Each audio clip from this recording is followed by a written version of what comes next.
mo lahat para mabuhay ang anak ko. Hindi siya pwedeng mawala. Hindi.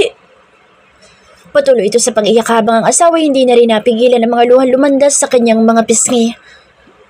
Mom, stop it. Calm down. Pag-aalo ni Third sa ina, kahit alam niyang himalang kumalma ito dahil sa mga nangyayari. Kahit silang magkakapatid ay tahimik na lumuluha habang nakatunghay sa katawan ng kanilang nakatatandang kapatid. Sa katawan ng kanilang kuya na palaging handang sumugal para sa ikasasaya nila, para sa ikabubuti nila. Kasabay pa noon ang pag-aalala sa kalagayan ng kanilang prinsesa na tuluyang bumigay ang damdamin dahil sa paghihirap na lalaking pinakamamahal nito. Buhayin yung anak ko! Nagwawala na ang kanilang ina at pilit itong kumakalas sa bisig ng kanilang ama pero hindi ito nagtagumpay dahil na rin sa panghihina habang patuloy sa pag-iyak. Otomatikong napatdaan lahat nang muling tumunog ang machine at life support ni First. Nagsimulang unti-unting muling umalon ang kulay ng berdeng guhit na kanina'y tuwid na tuwid habang nire-revive ng mga doktor. Mabilis silang nagsilapitan sa katawan nito habang pare-parehong nanlalaki ang mga mata. Hindi magawang kumurap ng kahit na sino, kahit ang mga doktor at nurse dahil sa muling pagbabalik ng pataas-baba ng puso nito na kanina'y hindi na tumitibok. Dok, buhay ang anak ko! Halo-halong emosyon ang nararamdaman ng ginang dahil sa himalang nasaksihan. Mabilis na muling inasikaso ng mga ito ang binata. Patuloy sa pag-iyak ang mga tao sa silid habang pinagmamasdan ng pagbabalik sa normal ng tibok ng puso ni First. Kitang-kita ang paglaban nito para mabuhay dahil kahit ilang minuto itong walang naging paghinga ay muling nanumbalik ang buhay nito. Patuloy siyang lumalaban sa sakit niya. Isa itong himala. Tumigil man ang tibok ng kanyang puso ay pinilit niyang bumalik at gustong mabuhay. May ngiti sa labing tugon ng doktor matapos suriin ang binata. Oh God, thank you so much. Thank you. Thank you. Paulit-ulit na usal na lahat. Nakahinga ng maluwag ang lahat ngunit hindi tuluyang nawala ang lungkot at tinagpis dahil naging normal man ang tibok ng puso ni First ay nanganganib naman ang buhay ni Laika. Mom, pupunta kaming ER.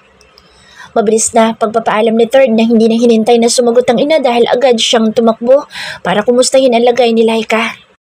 Nakasunod sa kanya sina 6th, 5th at 4th samantalang naiwan ang kanilang magulang sa kwarto ng kanilang kuya kasama sina Alex at Hazel.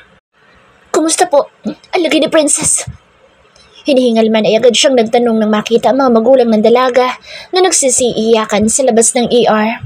Ganoon din ang dalawa pa nilang kapatid, sa 2nd and 7. Walang sumagot sa mga ito dahil sa patuloy na pagluha. Napaupo sila at hinintay na lamang ang paglabas ng doktora. Taimtim silang nanalangin para sa kaligtasan ng dalawa. Kung gaano kahalaga para sa kanila ang buhay ni First, ay ganoon rin ang buhay ni Laika, ang nag-iisang babaeng minahal nila na parang kapatid. Sa chapel lang ako. Umiiyak na tugon ni 7. Tumango ang kanyang mga kapatid na walang ibang sinabi. Lahat ay nasasaktan at nalulungkot sa mga nangyayari kaya kahit ang pagbuka ng mga bibig ay hirap gawin. Tila literal na pinapatay ang puso ni 7 habang patungo sa chapel. Alam niyo kung gaano kalala ang lagay ng sakit sa puso ni Princess Laika. Hindi nila iyon sinabi sa dalaga dahil ayaw nilang mabuhay ito na may pag-aalala sa sarili. Ayaw nilang maramdaman ito na kaya nila ito inaalagaan na kahit pagbuhat ng paso ay hindi nila ipinagagawa sa dalaga dahil naaawa sila. Ayaw nila iparamdam na iba ito sa lahat dahil sa sakit nito sa puso. Nang marating ang maliit na chapel sa mismong loob ng ospital ay dahan-dahan siya lumuhod sa harapan nito at tumingala upang titingin ang mga rebulto ng mga santo at Diyos habang patuloy sa pagbadya ng luha sa kanyang mga mata. Ito po ba? Ito po bang kapalit sa pagtatago namin ng sakit niya? Ito po bang kapalit dahil sa pagpapalabas namin na simpleng hika lang ang sakit niya? Kaya namin siya pinag-iingat at hindi pinapagod. Panimula niya bago mariing pumikit dahil sa pagkirot ng dibdib dulot ng mga pangyayari. Para siyang sinasakal sa isiping nanganganib ang buhay ng babaeng pinakamamahal niya. Oo, nagparaya siya dahil gusto niya maging masaya ito sa piling ng kanyang kuya First. Pero alam niya sa sarili niya kung gaano kasukdulan ang pagmamahal niya para dito.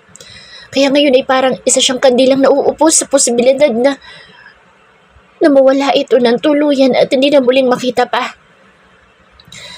I know this is the second time na lumuhod ako sa harap niyo upang humingi muli ng pabor.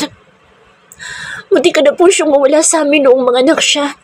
Dahil sa sobrang hina ng kanyang puso at halos hindi kayanin ng katawan niyang operasyon para mailabas ang bata. Pero hihiling po ulit ako sa inyo. Tulad nun dati. Please po, huwag po muna. Huwag niyo po munang ilayo sa amin ang prinsesa namin. Bulong niya, kasabay ng paglakas ng kanyang hikbi. Please po, huwag niyo pong hayaang mawala siya sa amin. Nagmamakaawa po ako, please. Patuloy ang pag-usal niya ng dasal dahil alam niyang siya lamang ang makatutulong sa kanila sa mga ganitong pagkakataon. Natatakot si Seven sa maaaring maging reaksyon ng kanyang kuya first kung sakaling magising ito at malamang nasa panganib ang buhay na Princess Laika. Alam niyang kung ano ang pagbalot ng sakit sa kanya dahil sa kalagayan nito ay doble o triple ang banda nito sa kanyang kuya dahil success siya sa pagmamahal nito sa dalaga. Alam niyang mas nanaisin ang kuya niya ang iwan nila ang mundo kung wala sa Laika. Ang dalaga ang rason kung bakit patuloy ito sa paglaban. Kaya kapag may nangyaring masama dito, ay tiyak na mawawalan din ng buhay ang kanyang kuya. Ayaw niyang mangyari ang bagay na iyon dahil pareho niyang mahal ang mga ito. Walang mawawala sa kanilang dalawa dahil sa kapangyarihan ng pag-ibig na bumabalot sa kanilang mga puso. Napabaling ang tingin ni Seven sa tinig na isang babae. May isang nurse basa na rin sa suot nito na lumuhod sa kanyang tabi. Hindi ito bumaling sa kanya pero pakiramdam niya ay siya ang kausap nito. Namatay siya pero muli siyang nabuhay dahil alam niyang may naghihintay sa kanya sa mundong ito. Ayaw niyang iwan ang mundo ng ganoong kaaga dahil nandito ang babaeng pinakamamahal niya at nandito ang kanyang pamilya. Hindi siya umimik dahil gumagaan kahit papaano ang kanyang loob dahil sa mga salitang lumalabas sa bibig nito. Hindi na siya nagtaka kung bakit alam nito ang mga bagay na sinasabi nito dahil siguro isa ito sa mga nurse na nag-aasikaso sa kuya niya at nasaksihan ang pagkawala ng malay na Princess Laika. Kapag nagmahal ang isang tao, lahat ng imposible ay nagagawa nitong posible. Kaya huwag kang mawala ng pag-asa na magiging maayos din ang lahat. Magiging masaya rin sila dahil sa hindi matatawaran nilang pagmamahal sa isa't isa. Huling tugon nito at muling naglakad papaalis na hindi na niya nagawang pigilan. Hindi niya gaanong nakita ang mukha nito dahil tanging sindi ng kandila lamang ang nagsisilbing ilaw sa chapel. Pero kahit ganoon, ay tahimik siya nagpasalamat dahil sa ilang sandaling pagdamay nito. Kritikal ang kondisyon ng pasyente dahil sa paglala ng sakit sa kanyang puso. Nilalamon na ito ng bukol dahilan para maging abnormal ang pagdaloy ng dugo nito. Masyado siyang naging emosyonal at depressed kaya bumigay ito. Nababahalang tugon ng doktora. Hawak nito ang resulta ng ginawang observation at test kay Princess Laika. Noong magbuntis siya, ay binalaan ko na kayo na hindi magiging madali ang lahat kung dadali niya ang bata sa kanyang sinapupunan at kung manganganak siya. Pero sa awa ng Diyos ay nalagpasan niya iyon at ibinilin ko na ingatan niyo siya. Lalo ang maaari niyang maramdaman. Bawal sa kanya ang sobrang saya at lungkot. Pero hindi kayo nakinig. Ngayon ang tanging paraan na lamang upang mailigtas siya ay ang operation. Kailangan niyo sumailalim sa heart transplant. Puno ng pakikisimpatya ang mga mata ng doktor dahil kaibigan ito ng mga Miller at Ferreira. Ito rin ang doktor ni Laika simula nang matuklasan nila ang sakit nito. Kaya alam na alam nito kung gaano kalala ang lagay ng dalaga. Ilang percent po maaari namin panghawakan na magiging ligtas ang anak namin at malalagpasan niya ang operation. Nangangamban tanong ng ina ni Laika na patuloy pa rin sa pag-iyak. Ganoon din ang asawa nito. Malaki ang chance na makaligtas siya kung makakahanap ng heart donor sa lalong madaling panahon. Kapag nangyari iyon ay mapipigilan natin ang pagkalat ng bukol sa buong katawan niya. Tumangutango ang mga ito habang sa po ang bibig dahil sa pagkakaroon ng pag-asa na maililigtas sa nag-iisang anak.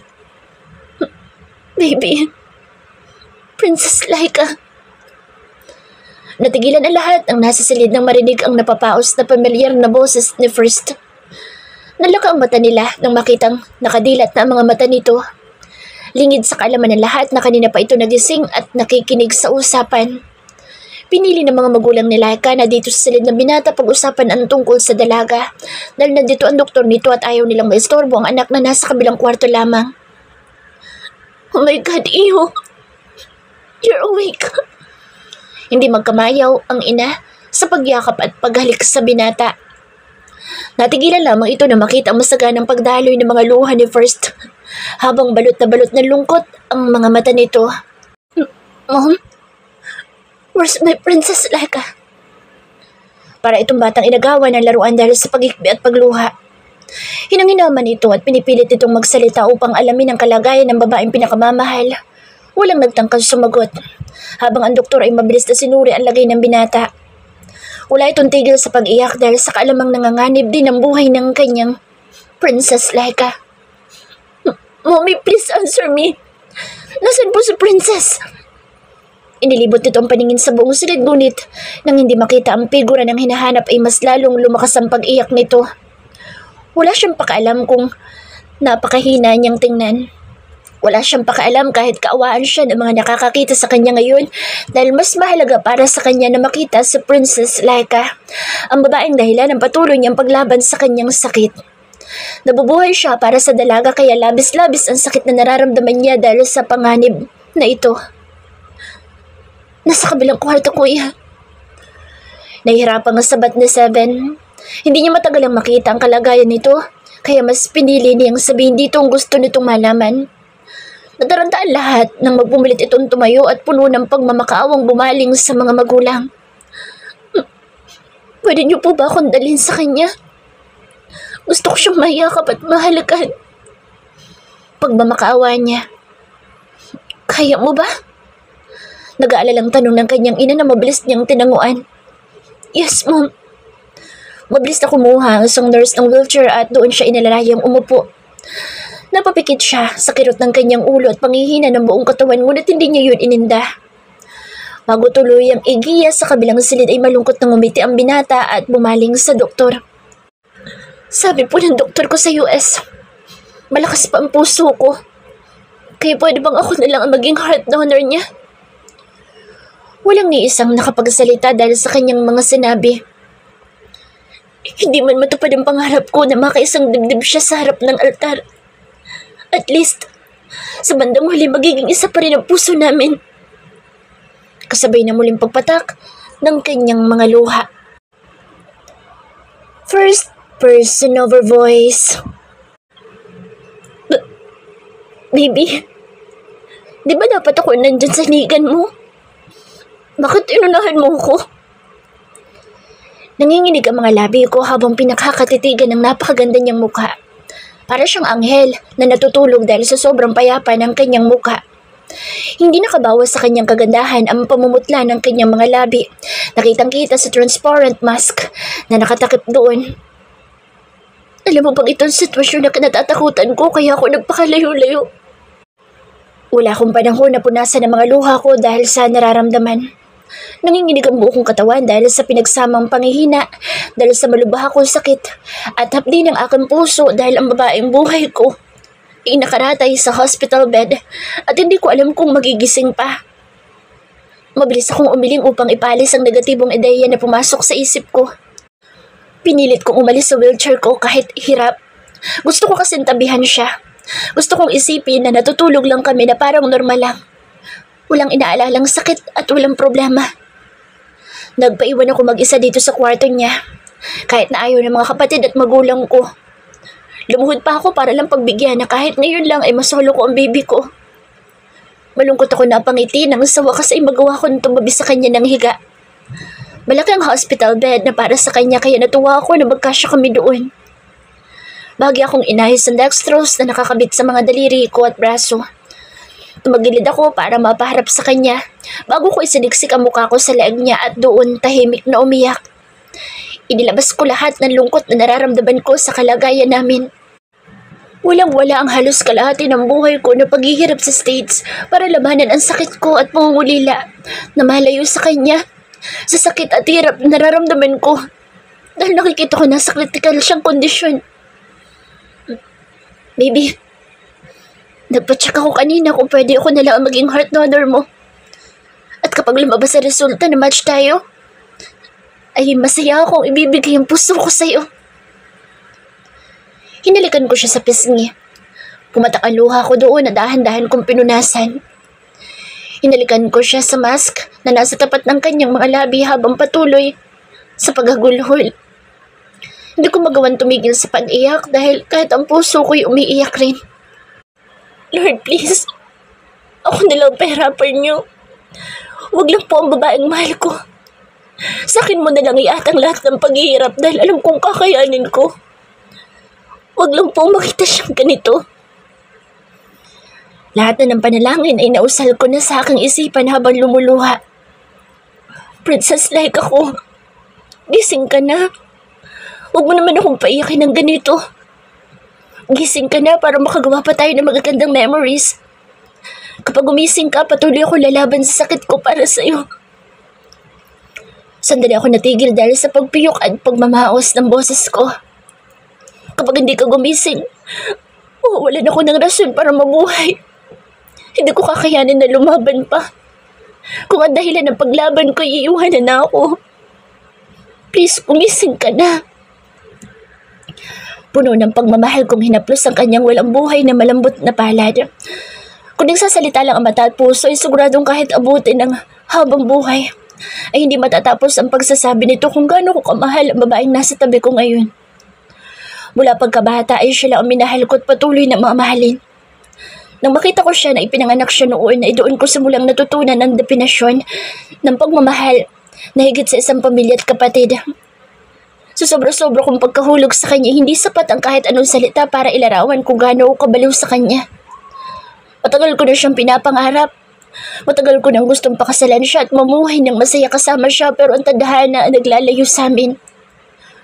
Patunay ang mga sakit na nasa mga katawan namin upang hindi magawang matupad lahat ng mga pinapangarap ko.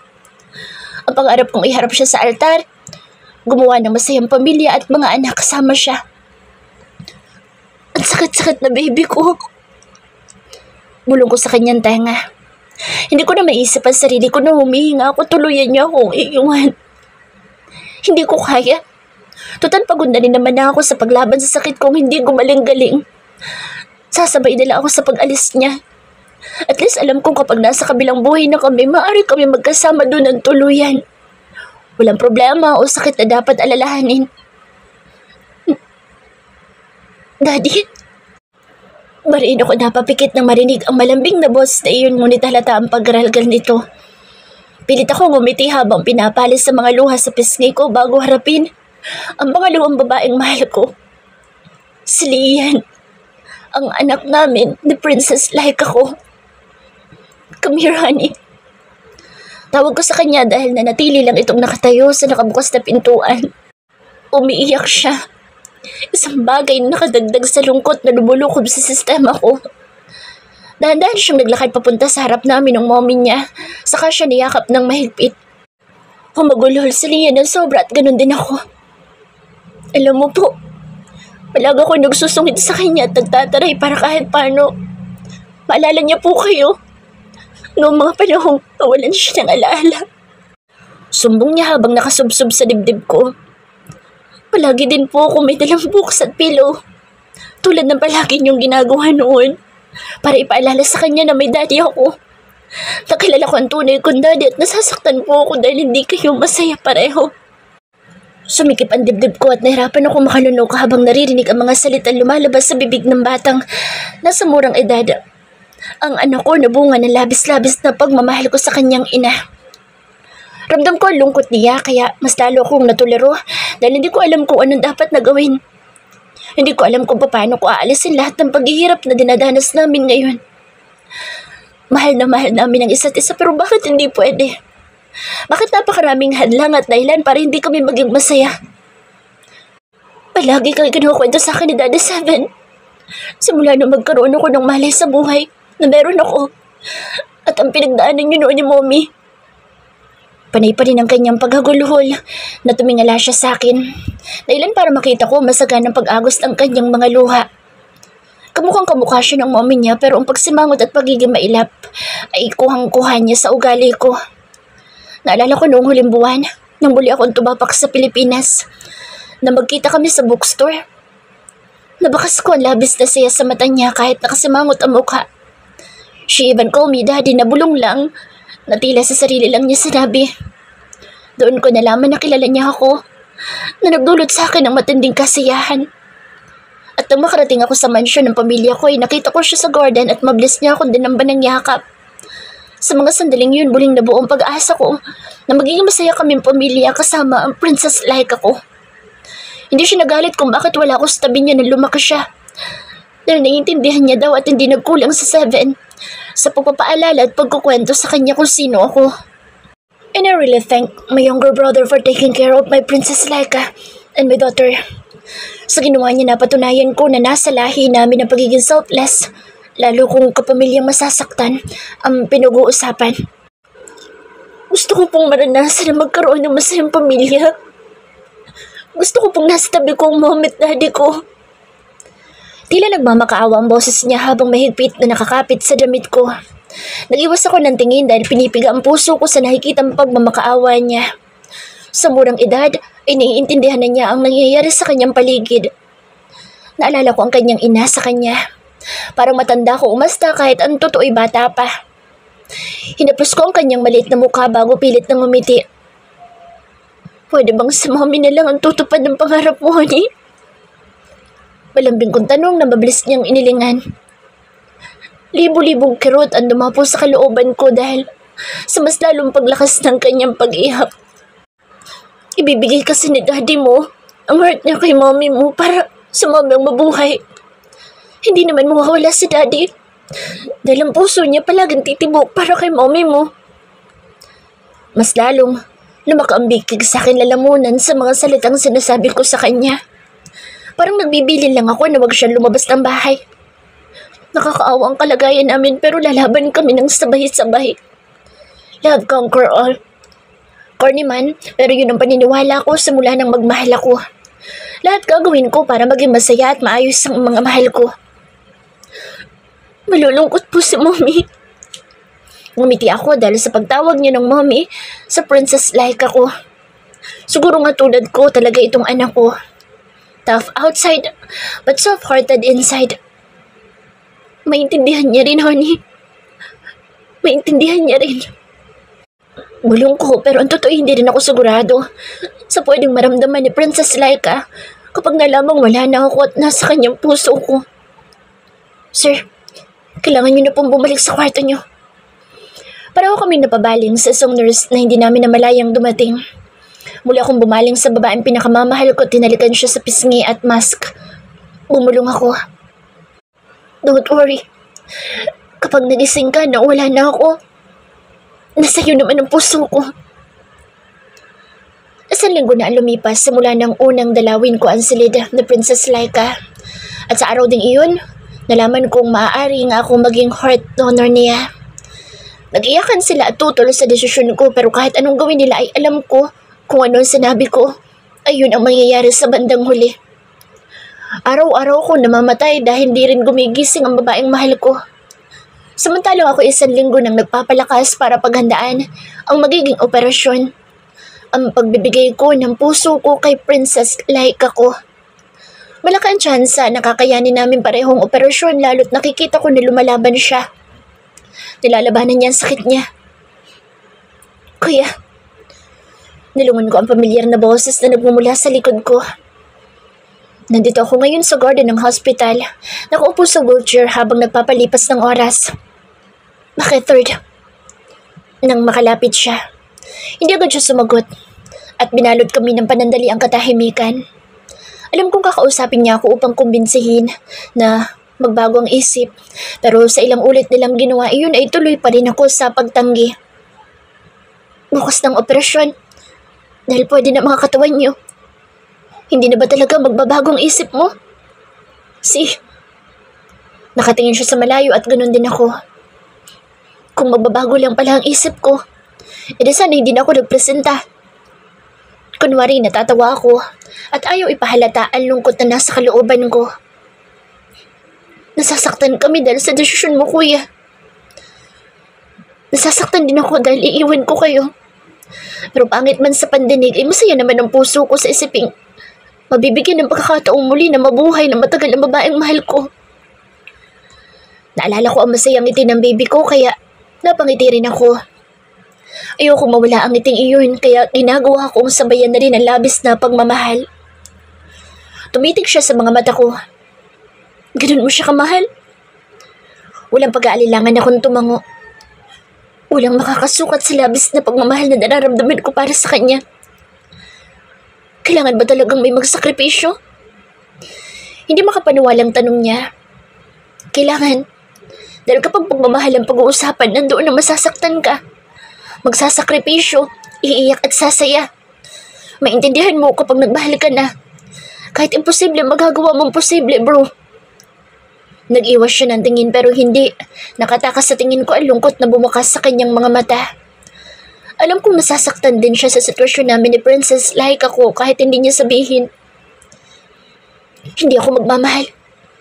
Pinal niyang tugon. Napailing ako. Don't say that, bro. Don't say that dahil kahit anong iwas mo, dadating talaga ang panahon na titibok ang puso mo para sa isang babae at sa kanya iikot ang mundo mo nang hindi mo namamalayan. Muli siyang natahimik at ganoon rin ako. Nakamasid lamang kami sa ibang mga pasyente na nagpapahangin dito sa Gordon. Sa tinagal-tagal kong pagkakakonfine sa iba't ibang hospital, sa napakaraming lugar ay hindi na ako nakakaramdam ng pagkabagot dahil sanay na ako. Nagmistulang bahay ko na nga ang ganitong lugar dahil sa sakit ko. Narinig ko ang pagtikhim niya. Sorry, kuya. Sorry kung hindi ka namin magawang damayan ng mga panahong kailangan mo kami. Nabasag ang kanyang boses, tanda ng kanyang pag-iyak.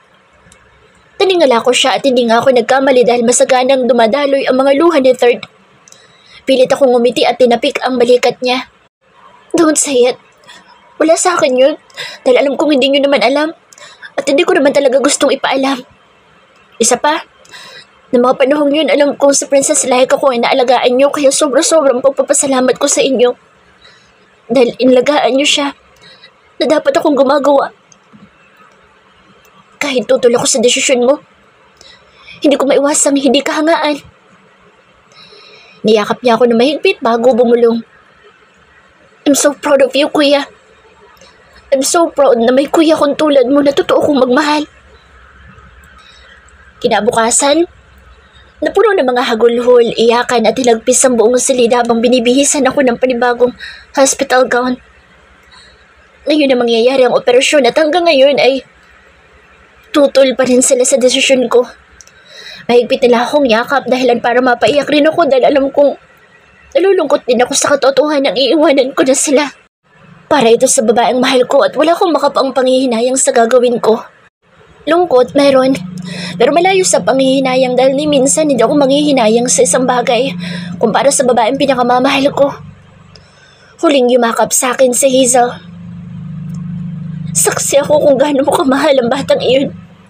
At kahit masakit ay gusto ko malaman mo na kung saan ka masaya. Masaya rin ako, best friend. Anya, at tumagulhol ng iyak.